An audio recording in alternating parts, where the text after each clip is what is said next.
everyone. We're so glad you're here. Today, we'll explore how to move beyond reactivity through mindful boundaries. Most of us are here because we're on our own trauma healing journey or supporting others on theirs. Many of us read The Body Keeps the Score by our founder, Dr. Bessel van der Kolk. In it, we learn that body-based approaches are very effective for working through psychological trauma. Since trauma alters our nervous systems, including the nervous system in the healing process is essential. That's what somatic treatments do, help nurture the nervous system. And using a combination of therapies is very important because no single approach is typically enough on its own. That's why the Trauma Research Foundation is passionate about bringing you Integrate mind-body practice for working through trauma. Our goal with Integrate is to share a diverse range of body-based therapies with as many people as possible for free. We want people to know there are options out there and to feel hopeful that some may be right for them. Another goal of Integrate is to give us the chance not just to talk about the approaches, but to embody them ourselves by practicing together. And that's what we'll do today, experience embodiment. And we hope you walk away with a tool you can use or share right away. I'm Mary Frangie. I produce Integrate, and I'm joined by Connor McCann, working quietly behind the scenes. This is a live, unscripted webinar, and topics, language, or stories shared may be sensitive for some participants. To support trauma-informed presence during the live session, we'll disable the chat during certain portions, and we may also have time at the end for a short Q&A. I'm now very excited to introduce Dr. Cynthia Garner and her session titled Beyond Reactivity, Mindful Boundaries, Nervous System Regulation, and the Practice of Presence. Dr. Cynthia Garner is an author, mindfulness teacher, speaker, and boundary coach whose work bridges education, narrative, and embodied well-being. A former classroom teacher and school leadership consultant, she has dedicated her career to supporting educators and helping professionals and individuals deal with stress, trauma, and relational challenges. Her work integrates mindfulness, nervous system awareness, compassionate leadership, and the transformative power of personal storytelling.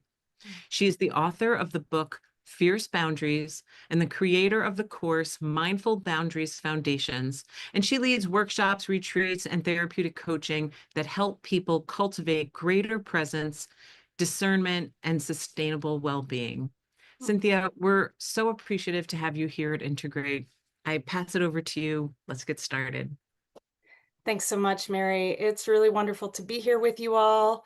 I'm grateful to be here and honored. It's such a privilege to be able to be present with so many people from all over the world.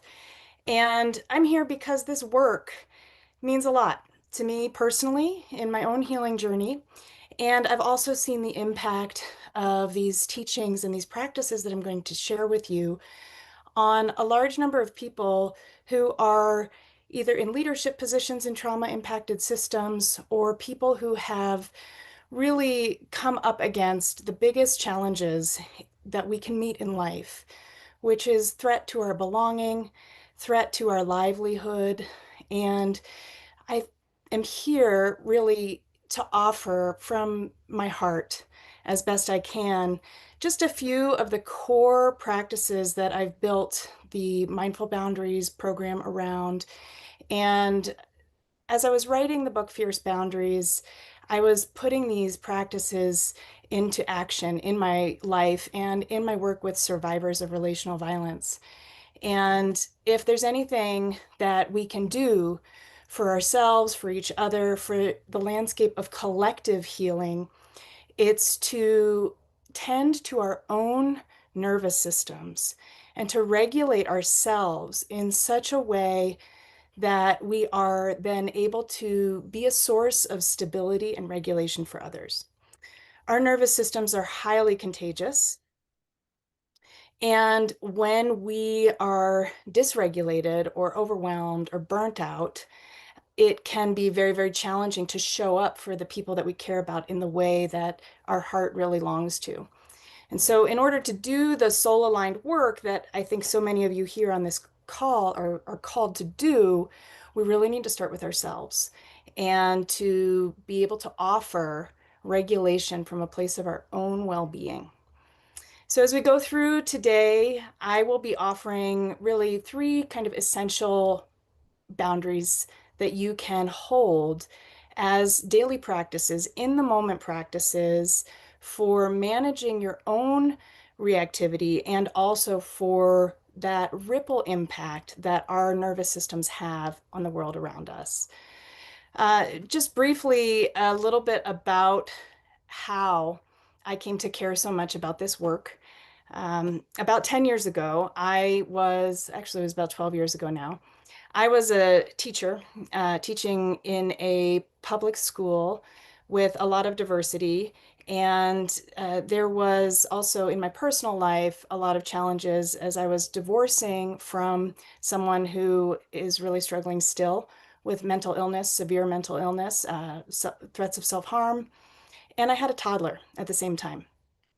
I was quite vocal in my school about the harm I saw being perpetuated on students of color, on populations that were being marginalized. And I was actually asked not to come back because of my outspoken advocacy for people who really needed more support and who were being continued to be harmed by the system that was not acknowledging the landscape of trauma perpetuation that was happening there. The stress that I was under led me to experience regular panic attacks. I had a lot of physical pain that accompanied those, and I had a back injury that actually put me in a wheelchair for a number of months. And so my system was under terrific strain. And I found my way through that landscape of the relational violence that was also happening in my home. I found my way to mindfulness-based stress reduction as a starting point. And from there, I started to really notice the benefits of just attentional training on my nervous system and on my capacity to be able to shift my attention with attention and to be able to pull myself out of that perpetuation of trauma, to be able to stop the cycle of harm for myself, because I also had a lot of these maladaptive coping strategies happening as well. So I was just kind of feeding the cycle of harm within my own system at the same time as I was also trying to fend off the toxicity of the world around me.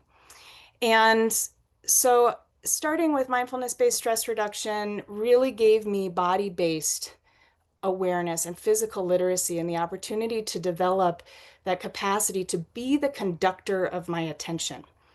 And this really is such an important thing when we are in a landscape that is maybe overwhelming, in the midst of a crisis, or in the face of boundary violations, relational violence, where we are actually not in choice about some things.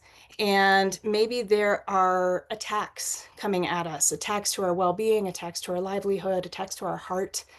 And we feel as if our autonomy, our agency has been stripped from us. This tends to show up in the body, as we know. We contract, we constrict, we brace, we tense, we're prepared for battle. We get into that chronic cycle of startling and going right into fight flight pretty easily, or we shut down and go into that freeze state where we're totally depleted, burned out. Compassion fatigue is a part of this. And being able to find a anchor where you can place your attention that is stabilizing and regulating and grounding, even amid a landscape of crisis and harm. This is where your power lies. So, this is where you have the opportunity to take agency. And agency is one of the key healing practices for healing a nervous system that has been traumatized, especially in the landscape of complex trauma. So, with complex trauma, over and over again, our agency is taken from us. There are attacks on our belonging and our safety. And we become chronically hypervigilant, prepared for that attack. And so, what I like to do, the very first thing I like to do when I work with clients is I like to establish kind of a menu of anchors where we can place our attention. And these are maybe an object outside of us. We can place our attention on an external anchor, such as sound, or maybe just an object from nature, maybe a seashell or a pine cone or a stone that you keep nearby. We can place our attention on seeing. We can use our eyes and start to explore the landscape in front of us. And maybe, there's a way that we're being kind of magnetized toward watching something that's actually kind of over attending to more traumatic stimuli or re-traumatizing us. And then when we cultivate this capacity to be able to shift our attention with attention, that's a choice that we're making. And when we make a choice, we bring that front part of our brain back online, that prefrontal cortex that goes offline when we detect a threat. So those are our external anchors that we can use to stabilize attention. And sometimes, especially in the landscape of trauma and the body, these can be very, very helpful in the therapy room, in the classroom, anywhere where there is kind of chronic reactivity, chronic tension, chronic trauma that's being perpetuated. Because a lot of times that's living in our bodies in a way that it may be very uncomfortable or scary to start by paying attention to the body. I know for myself in the landscape of panic attacks, paying attention to the breath actually was quite activating for me. So we get this advice, go meditate, just sit with it, just be with it. You just need to breathe, do box breaths, and all these breathing techniques, yes, they're very helpful in many ways because the breath is very closely tied to the vagus nerve. And depending on your trauma history, especially if you have a history of panic attacks, sometimes attending to the breath can be quite activating. So having a variety of ways that we can pay attention is tremendously helpful. So we've got these external anchors with our senses. You can have essential oils nearby. You can have, a incense that you light, something that you're smelling. Might be a bite of a favorite food or any food at all, and really just giving yourself permission to taste it.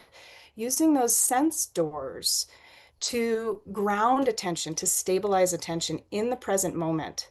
This is going to help us step out of that habitual thought pattern that maybe the story is running the show and down into the body, down into that base level awareness where we're really resting in the present moment. When I teach this to educators, I often use the metaphor of the tiger, and I talk about the parasympathetic nervous system, the sympathetic nervous system, and how when we are detecting a threat, our primitive nervous system evolved in a landscape of the kind of threat like as if you had a tiger crouched behind a bush and you needed to have the awareness that it was there. So the little twitch of a blade of grass or a little bit of movement out of the corner of your eye is designed to pull your attention. We have that inherent negativity bias. And so we're attending right away, our attention is pulled toward the perceived threat. And then the tiger pounces and runs after us. We go into flight, fight, annihilate. We go into those trauma responses that are very wise adaptations designed to keep us safe. In the landscape of today's world, we are chronically under threat. And many of us are chronically, consistently taking in that information that there's a threat present. We have our brains detect a threat to our belonging in the same way they detect a threat to physical safety. So there are threats to our belonging everywhere. So we're actually living in a world where we're constantly kind of habituated or conditioned to be scanning for the next threat to our belonging. Now, with the example of this tiger, which is where our brain developed this strategy, when we stop and bring our attention to our senses, maybe we take a big smell of a flower, or we look with our eyes. We look around the room, we look at the ceiling, we look at the floor, we look at the room behind us using that peripheral vision. This actually is going to right away send that message to our amygdala that there's not actually a tiger in the room. So very quickly we can downregulate the amygdala and be able to bring that front part of our brain back online that goes flying when we detect that threat. And now we have the capacity to make a choice and to proceed with awareness. So the first practice that I'll offer you, it may be familiar to you if you are a therapist or a mindfulness educator, is going to be the stop practice. And this is an acronym that I can just share quickly. And I will share a link to this guide that I'm going to be teaching from. The STOP acronym stands for S, stop. Stop what you're doing. Notice what's here. Notice that the moment is stressful. The T is going to be take a full breath. All the way in, all the way out. And really bringing attention to the physical sensations of the breath. The O is observe. What's here? What's present right now? And this might be the senses. This might be sensations in the body. I like to observe the sensation of gravity in my body. Gravity feels like a really good anchor for me. It's something solid that I know will always be there. And if it's not, then we're all screwed anyway. So what are we going to do? And then the P, proceed. And this is a way that we can move forward, choosing a response. Again, emphasis on that word, choosing a response. And this is going to help that downregulation of the amygdala and bringing that prefrontal cortex back online so that now we have the capacity to function from our higher level thinking. So I'm going to stop this share and you'll have access to this handout as well as a number of others. And so the stop practice, pretty foundational in the landscape of this kind of trauma work. It's a crisis response intervention. It's a way that we can interrupt cycles of reactivity. And it may be that that take a full breath all the way in and out isn't quite enough. It might be take your attention and place it on an anchor. It might be take your attention down to the bottom of your feet. And that's, again, it's a choice. And the more you practice this in moments that are not activating, the more access you will have to this skill when you need it. And so our attention is really a boundary. If we're being hijacked regularly, then being able to reclaim our attention, being able to pull our attention back and place it where we want it, this is a way that we take agency, that we have power over what's happening. There are very many things in the world we do not have control over. And the one thing we do have control over, and we can actually strengthen this control, is our attention. So attentional training and boundaries as an attentional practice is really the foundation of this work. I'm going to invite you all to just take a couple full breaths with me. And maybe a hand on the heart. I like to do this just to make some contact with myself.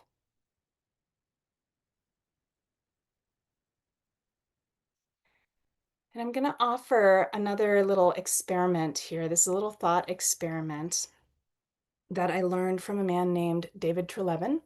And if you're not familiar with his work, I highly encourage you to check it out.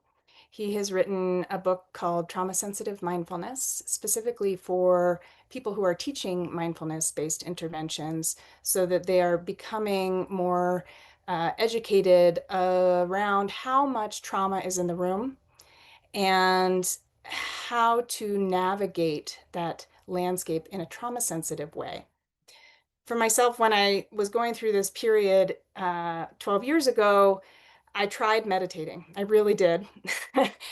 And I would have a panic attack when I tried to close my eyes and be still and sit on the cushion. And so recognizing that that may not always be the most effective strategy for working with what's happening in your mind is really important. And having those options, being able to open the eyes, giving yourself permission to move. He goes through a number of those practices and ways that we can incorporate trauma sensitivity into our therapy practice, into our teaching practice. And really, he's been a mentor of mine. Personally, I've been honored to work with him. And I'm a big believer in the work that he's doing and that it should be shared widely. So I learned this practice from him. I will share it with you all now with his permission. And he actually learned it from Stacey Haynes, who works with survivors of sexual assault, childhood sexual assault. And so I invite you to just adopt a posture that feels self-supporting, one where you can bring attention to your inner experience. And no need to get this right or look any certain way. And this is just a little thought experiment. Will only take a couple of minutes. And what you're going to do is you're going to actually, with one of your hands, you're going to make a fist. And you're going to imagine that the job of this fist is to stay closed. That's its job. And now with the other hand, you're going to try to pry the fist open. Just remembering that the job of the fist is to stay closed. Just noticing what you experience as you do this. You don't have to do that for too long. It may not be real comfortable. You can shake your hands out when you're ready. And now we're going to do this exercise again, just maybe a little different this time. And so again, the job of the fist is to stay closed. You might use the other hand, you might use the same hand, doesn't really matter. So you're going to make a fist. The job of this fist is to stay closed. Now this time, instead of trying to pry the fist open, we're going to bring the other hand underneath and just gently cradle the fist.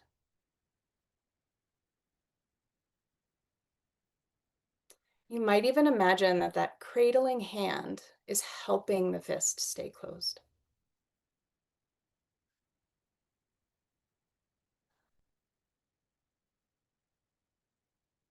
When you're ready, go ahead and release that, doing whatever you need to do to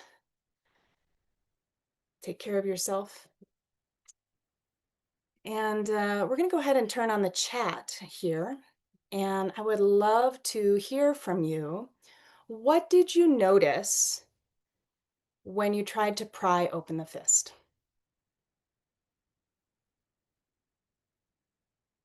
Stress, resistance, pain, tension, frustration, got tighter, pain.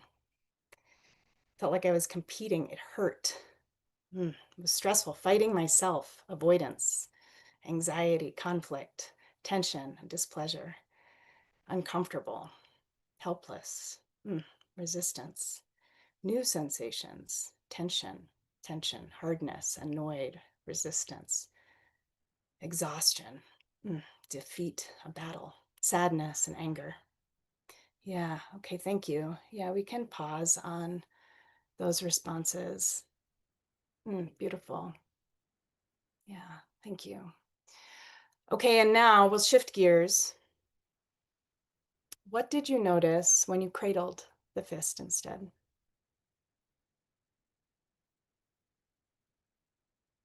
Comfort, calm, peace, acceptance, ease, softening, tears, release, laughter, safety, a breath, inactivity, loosening, support, calm, silly, better, big exhale, support and warmth, comfort and love, warmth, ease, peace, relaxed, focus shifted from the hand, being supported, profound, relaxed, strength. Yeah, permission, kindness, alignment, soothing. Beautiful. All right, thank you.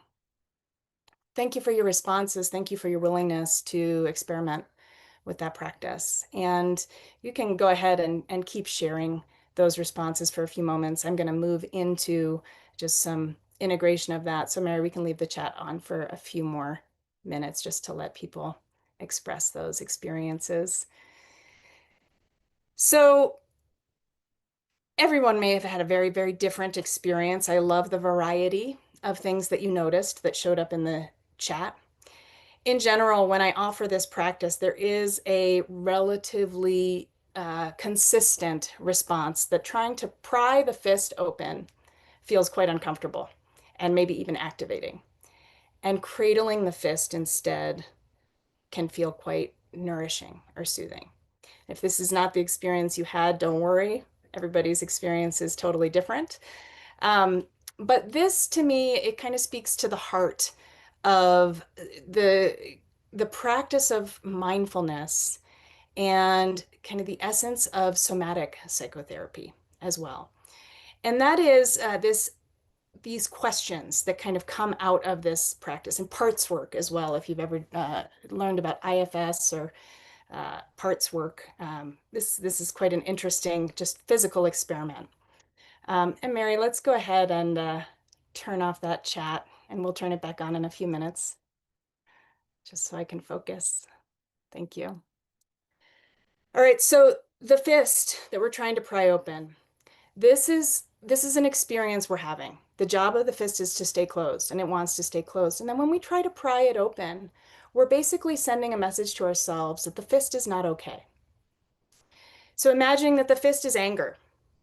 Like when we try to pry it open, we're trying to make anger go away. We are exiling an experience that we're having. We're labeling it as not okay. We're labeling it as bad. It's a problem. And that creates a lot of tension in our system. And many of us are relating to trauma in the same way. We want it to go away. We want all these experiences that we're having in our nervous system, flashbacks, nightmares, intrusive thoughts, hypervigilance. We want that to stop. And so we're alienating and exiling the experiences that we're having. And our society actually conditions us to do this with all of our attention getting devices and the way that we're scattered all over the place. The numbing, the dissociating, the going away from our experience is so encouraged. And the second exercise where we're cradling the fist, this does something totally different. This acknowledges this is here. Anger is here. If we make the fist anger, anger is here. And the cradling hand gets to support the anger. And the question becomes, how do I best care for what's arising? Or what does anger need? It's welcoming the experience that we're having. And this also is a boundary reflection because so many of us are working really hard to push away reality, to push away the experience that we're having. And that creates so much tension in our internal system, in our family system, in our workplace, in the neighborhood that we live in our communities, when we're resisting what's here or ignoring or bracing against it. That's a huge amount of tension in our system. The difficult task that's in front of us when we practice mindfulness, when we bring awareness to the tension or to the problem or to the anger, if that's what your fist was, is to welcome it, to embrace it, to allow it to be as it is. And this is one of those core principles of mindfulness-based interventions, is that allowing. And the non-judgment piece as well. We're not creating a problem here. This isn't something that needs to be fixed. It's actually a part of our experience that's wanting to be seen, wanting to be known, wanting to be heard, and it needs care. And so when we can do that extra step of bringing that care to what's here and acknowledging and seeing it, then we have an opportunity to soften a bit and to open and to rest. Great. So really, this first boundary of attention is the toolkit. When we can bring our attention to what's here, acknowledge it, allow it, then we get to nurture ourselves with what's here. And that really is a second step in the pathway towards developing mindful boundaries. And that's going to be prioritizing your nervous system health, prioritizing your own well-being. I heard the phrase very early on in a mindful schools retreat, your nervous system is the intervention. And man, did that stick with me. I learned about the work that Mindful Schools was doing in classrooms, really good evidence-based research, where they took two different classrooms. One teacher taught mindfulness explicitly to the students, taught them mindfulness, but this teacher did not have a personal practice of their own, did not practice mindfulness.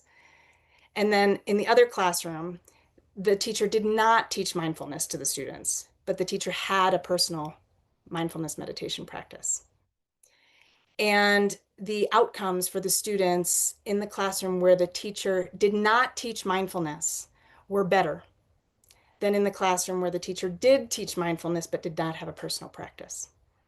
And the takeaway from that research was that a mindful teacher creates a mindful classroom. You don't necessarily need a curriculum or a certification or a training that you've gone through to be able to regulate your classroom and use these mindfulness-based practices in your classroom effectively.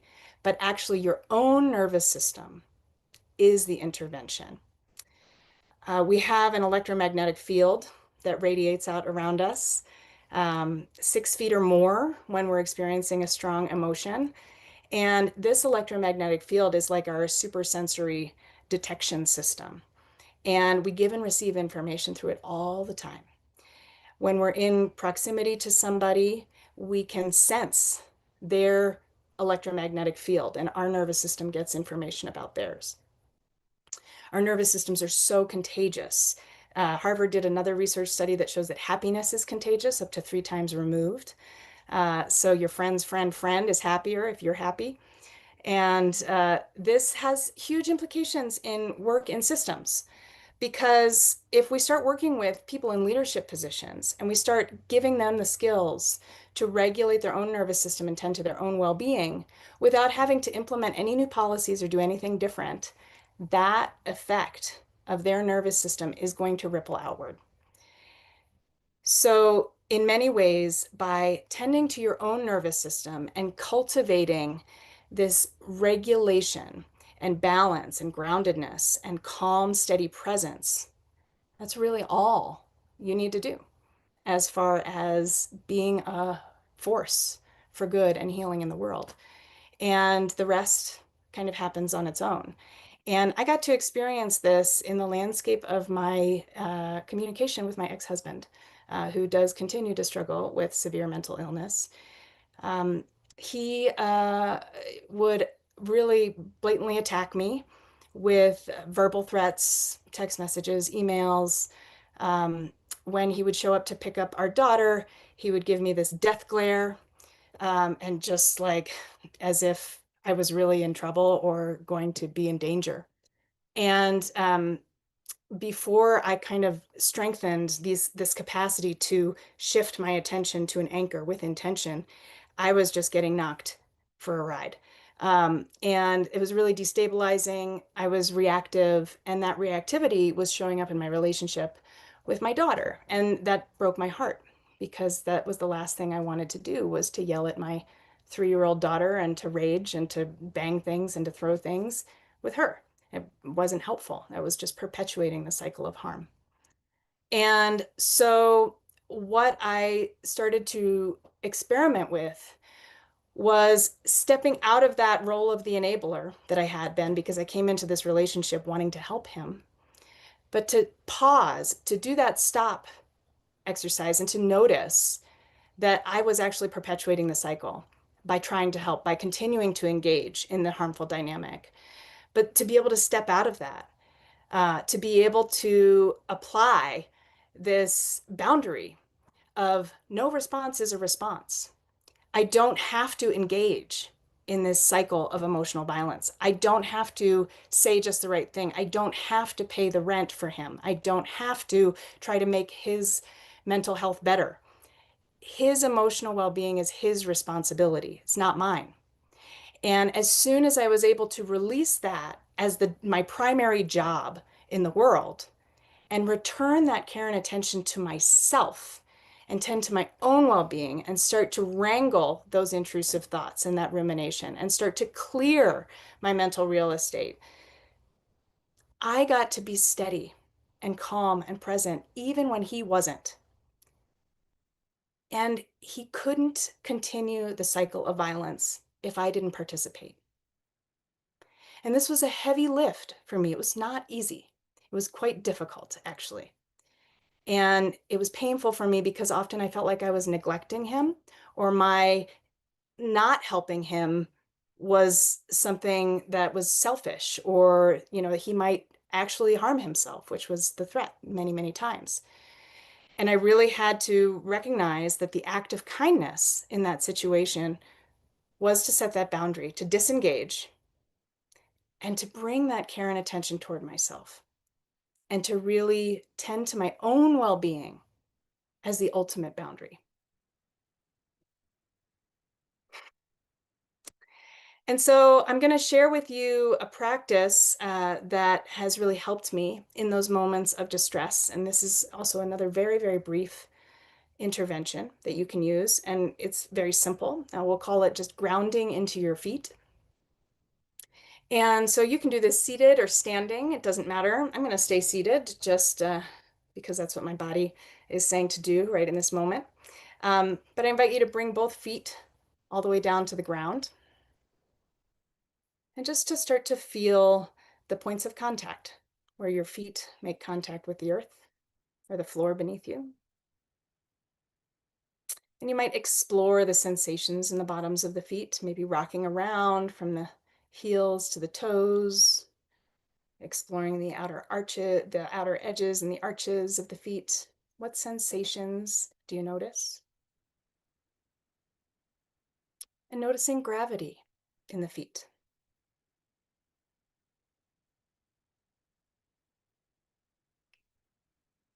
And letting your attention rest here for just a few moments.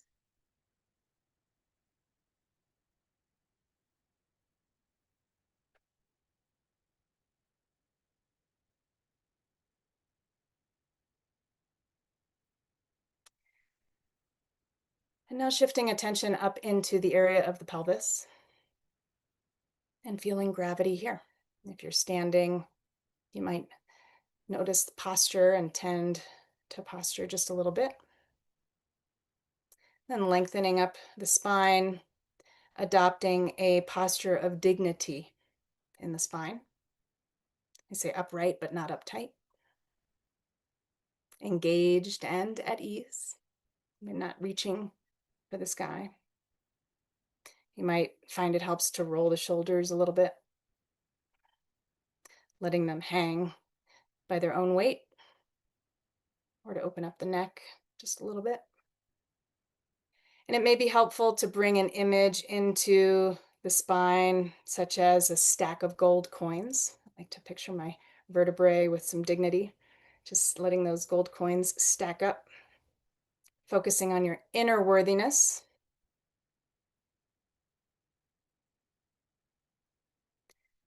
And now letting attention slide all the way back down through the body, down to the soles of the feet, and feeling that support that's available from the earth underneath of you.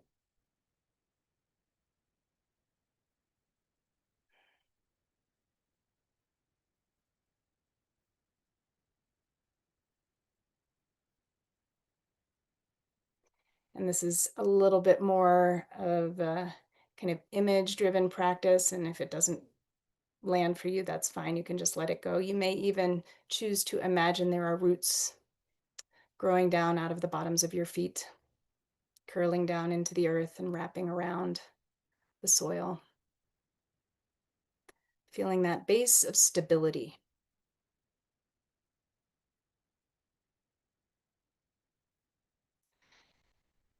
Taking a few breaths here. You may notice as you do this that I've got this little bit of movement in my body as I'm guiding. And that's another intervention that I've offered myself that I want to offer to you as well. This is where I'm keeping myself in choice around stillness and movement and how I hold myself. And so a little bit of movement is really, really helpful for me from both the physical trauma of my back injury and this history of relational trauma where I was physically confined. And so now giving myself permission to just be in a little bit of movement is a way that I get to take agency over my experience.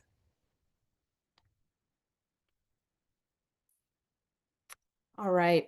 I'm going to invite us to open up the chat briefly one more time. And I would love to hear what you noticed during that practice. How did you experience that exercise of grounding into the feet? Calming, stiff tailbone, supported, centering, easy to follow path making, resistance, then lightening, lighter, tension in the roots, calm. Notice the tension on my shoulder decreased, supported. Felt like I was being lifted. I like the idea of giving permission to move. A depth of peace. Opened body scanning, fidgeting, focused, peace and calm, relaxed. I want to remember this. Yeah. Sat with a smile on my face. Great. Better attention than usual.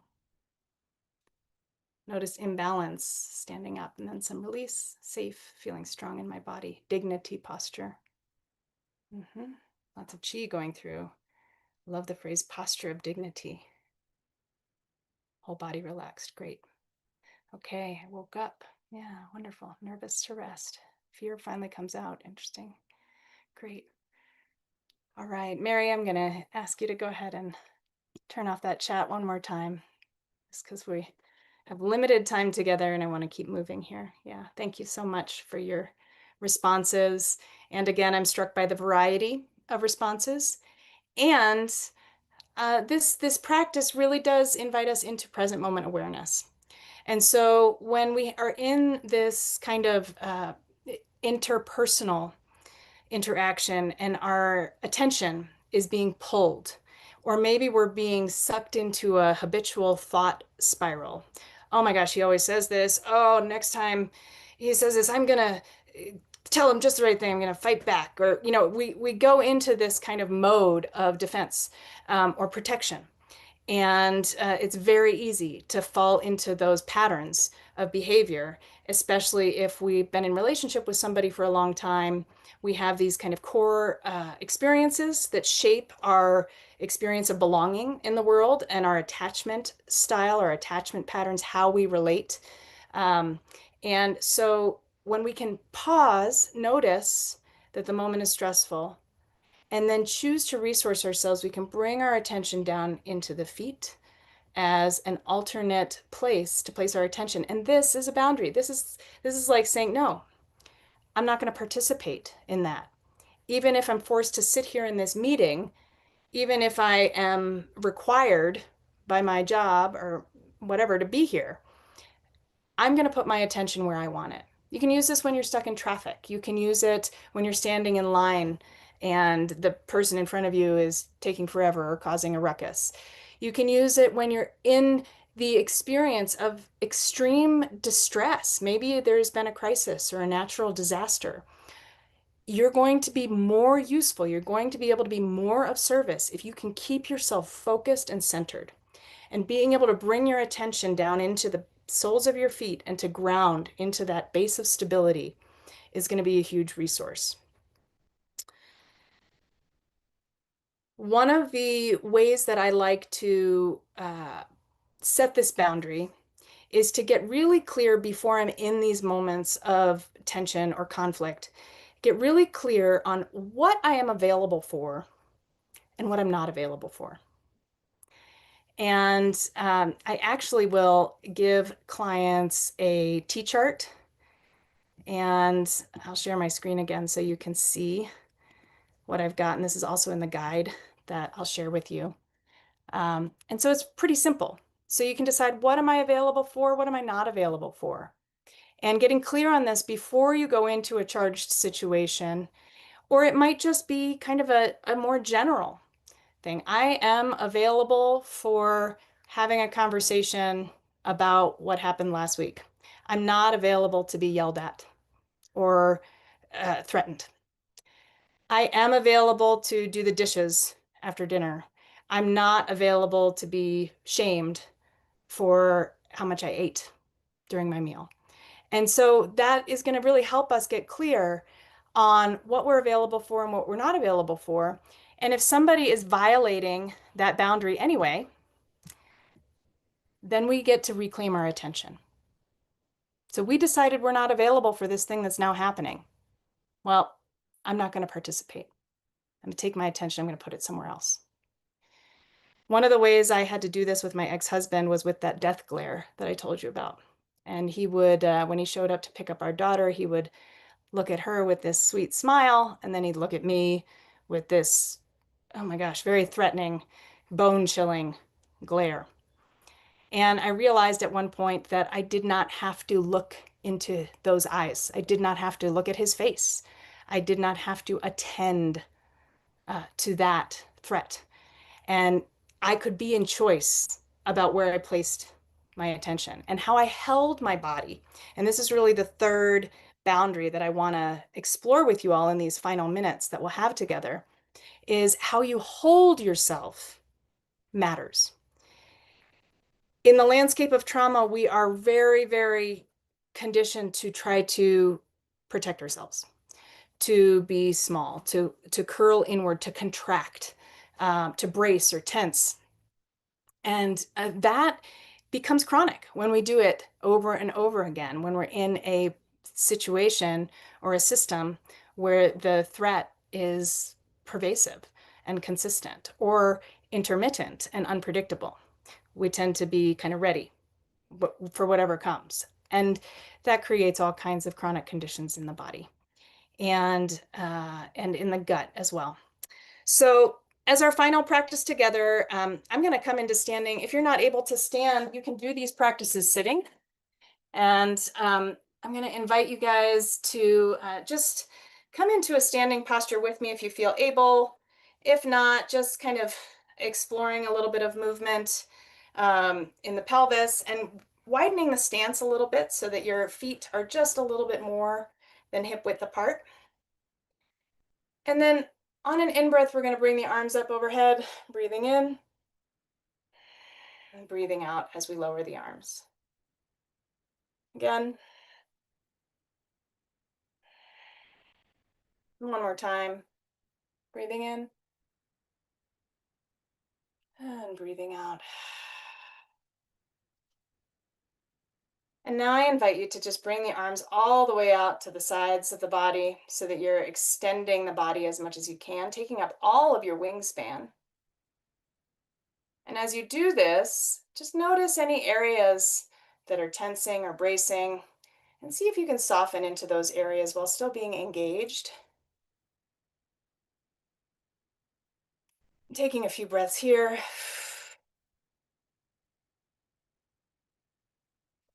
And really the permission here is to take up all the space in your body, to occupy yourself from fingertip to fingertip, and from the top of your head all the way down to the bottoms of your feet.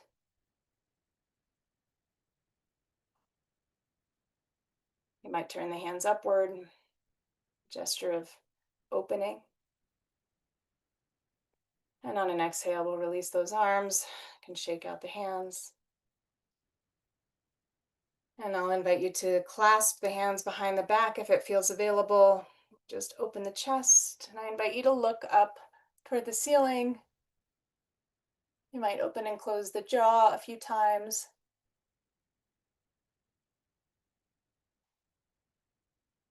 And then to wrap yourself in a gentle hug.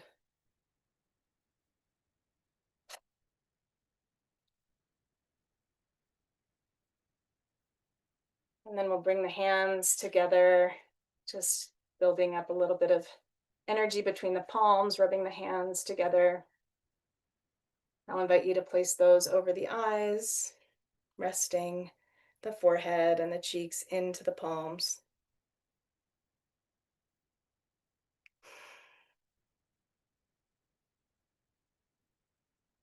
And then we can do just a little bit of gentle massage down the face, brushing, sweeping off the arms, the insides of the arms, the outsides, the arms, down the chest and the torso, out the back, the legs, all the way down.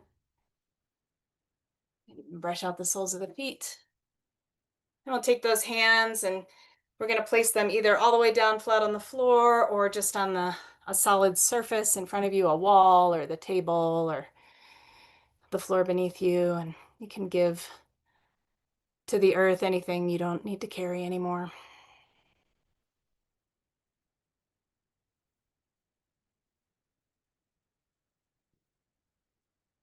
And I'm wishing we had so much more time together. I have so many things I'd love to share with you. So I do hope you will explore the resources that will be made available to you and that you will be willing to follow the work that I'm doing and pick up a copy of that book, Fierce Boundaries, where I lay all of this out in a really sequential pathway that I hope is practical and manageable in your real world life. And know that your nervous system is the intervention. You are the work. You tending to yourself and resting and resourcing is enough. And I'm deeply grateful for all of you who are here today, who are watching this in the future. And please go out into the world and share that calm regulation with everyone you meet. So we have a few minutes for Q&A, and you touched on this earlier, but could you say a bit more about what to do when breath is not an option for you? Great question. Yeah. Um, breath, it's interesting because it's overdone, right? It's such a repeated thing in the mindfulness landscape, in the therapeutic landscape, meditation as well. And so really keeping yourself in choice and knowing, okay, that's not my anchor of choice. To have other anchors that you can use instead. So making sure that you are giving yourself permission to go to those rather than the breath. One of my favorites is sound because it's coming from outside of the body. So you can just, when the instructions are saying, now take a deep breath in and a deep breath out, you can just let that go and just bring your attention to sound. Notice what's far, notice what's close, and just give yourself permission to do something different. And that's really what I would say when breath isn't an option, have a backup anchor. If it's not sound, it might be a part of the body that's not experiencing pain, a part of the body that feels like it is neutral, perhaps. It might be, and it might involve the breath in a way. You might be able to place a hand on the heart and just notice the sensations of the hand on the heart and the movement of the chest as your breath rises and falls. Or maybe it's that sensations on the bottom of your feet. So part of what's in that clinician's guide that you'll get is a list of anchors. And so a list of ways that you can attend other than the breath. So I would encourage you to practice those regularly so that you have access to them when you're in those moments where you are being instructed to pay attention to the breath and you're like, nope, I'm not going to participate in that. I know that that triggers me big time. So yeah, having options. That's perfect. And how do you set a boundary in your own self-interest when it seems like your actions might hurt another person or let them down? Oh, what a question. Yeah, so many of us who are in this space are givers and we're people pleasers. We want to help, we're caring, we want to offer. Um, and it can be quite challenging to notice when we are maybe enabling or when our helping is actually hurting. And I'll give a very, very brief example. I was paying my ex-husband's rent because he couldn't make enough money to pay his own rent. And what I realized one day in meditation was that me paying his rent was actually sending him the message that he couldn't do it himself. And that by not doing it for him, I was sending the message that I believed he could do it himself. And so it took that kind of slowing down, and really the practice of loving kindness helped a lot, just to notice what is the act of kindness here, and how am I perpetuating the cycle of harm? And in that case, the act of kindness for myself, I didn't actually have the money to be paying his rent, was to stop encouraging that cycle of emotional dependency. And so I think it just comes from kind of repeated affirmations, knowing that your nervous system is the most important. We've got these kind of cliched phrases, but they're worth saying over and over again. You cannot pour from an empty cup. You cannot beat yourself into a better person. Um, your nervous system is the intervention. Really, you can't be of service in the world if you're depleted.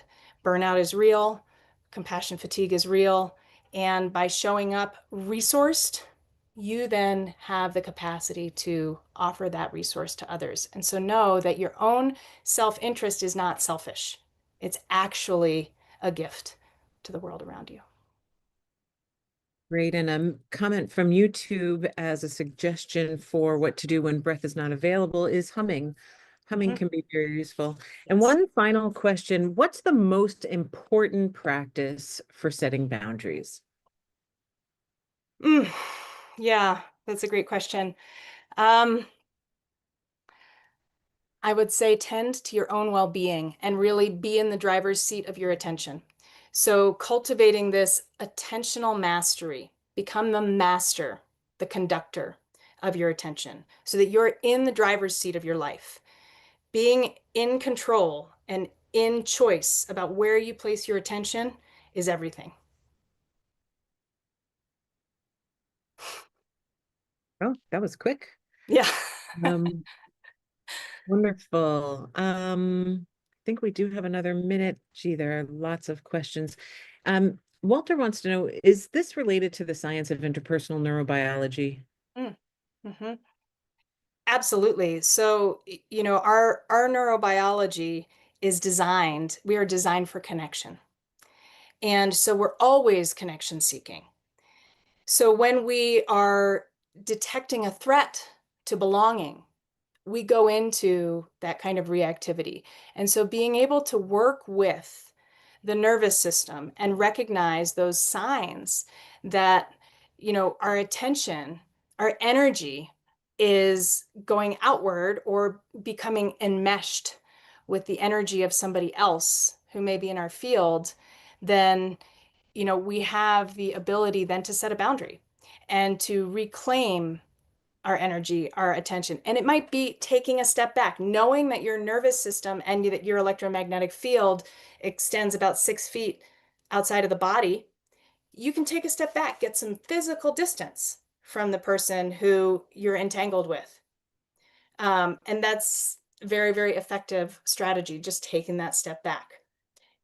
So, yes, absolutely related, 100%. Yep. And so maybe in the last minute, this question from Joy is about what to do, how to work with the systematic issues that make it so challenging for people to accept and rest. You know, if you have a family and a job and life is very busy and you have a hard time softening and noticing and allowing. Any Mm. suggestions? Yeah, that's a big question. Know that even just a moment of returning your attention to yourself is worthwhile. And many of these practices that I've offered today and that you can find in the book and in the course are really designed for real world application, for in the moment, for practical. They don't require you to step away from your life or go on retreat. But to be able to cultivate those in moments of stability and regulation so that they are available to you when things get crazy, I think is probably the most important thing.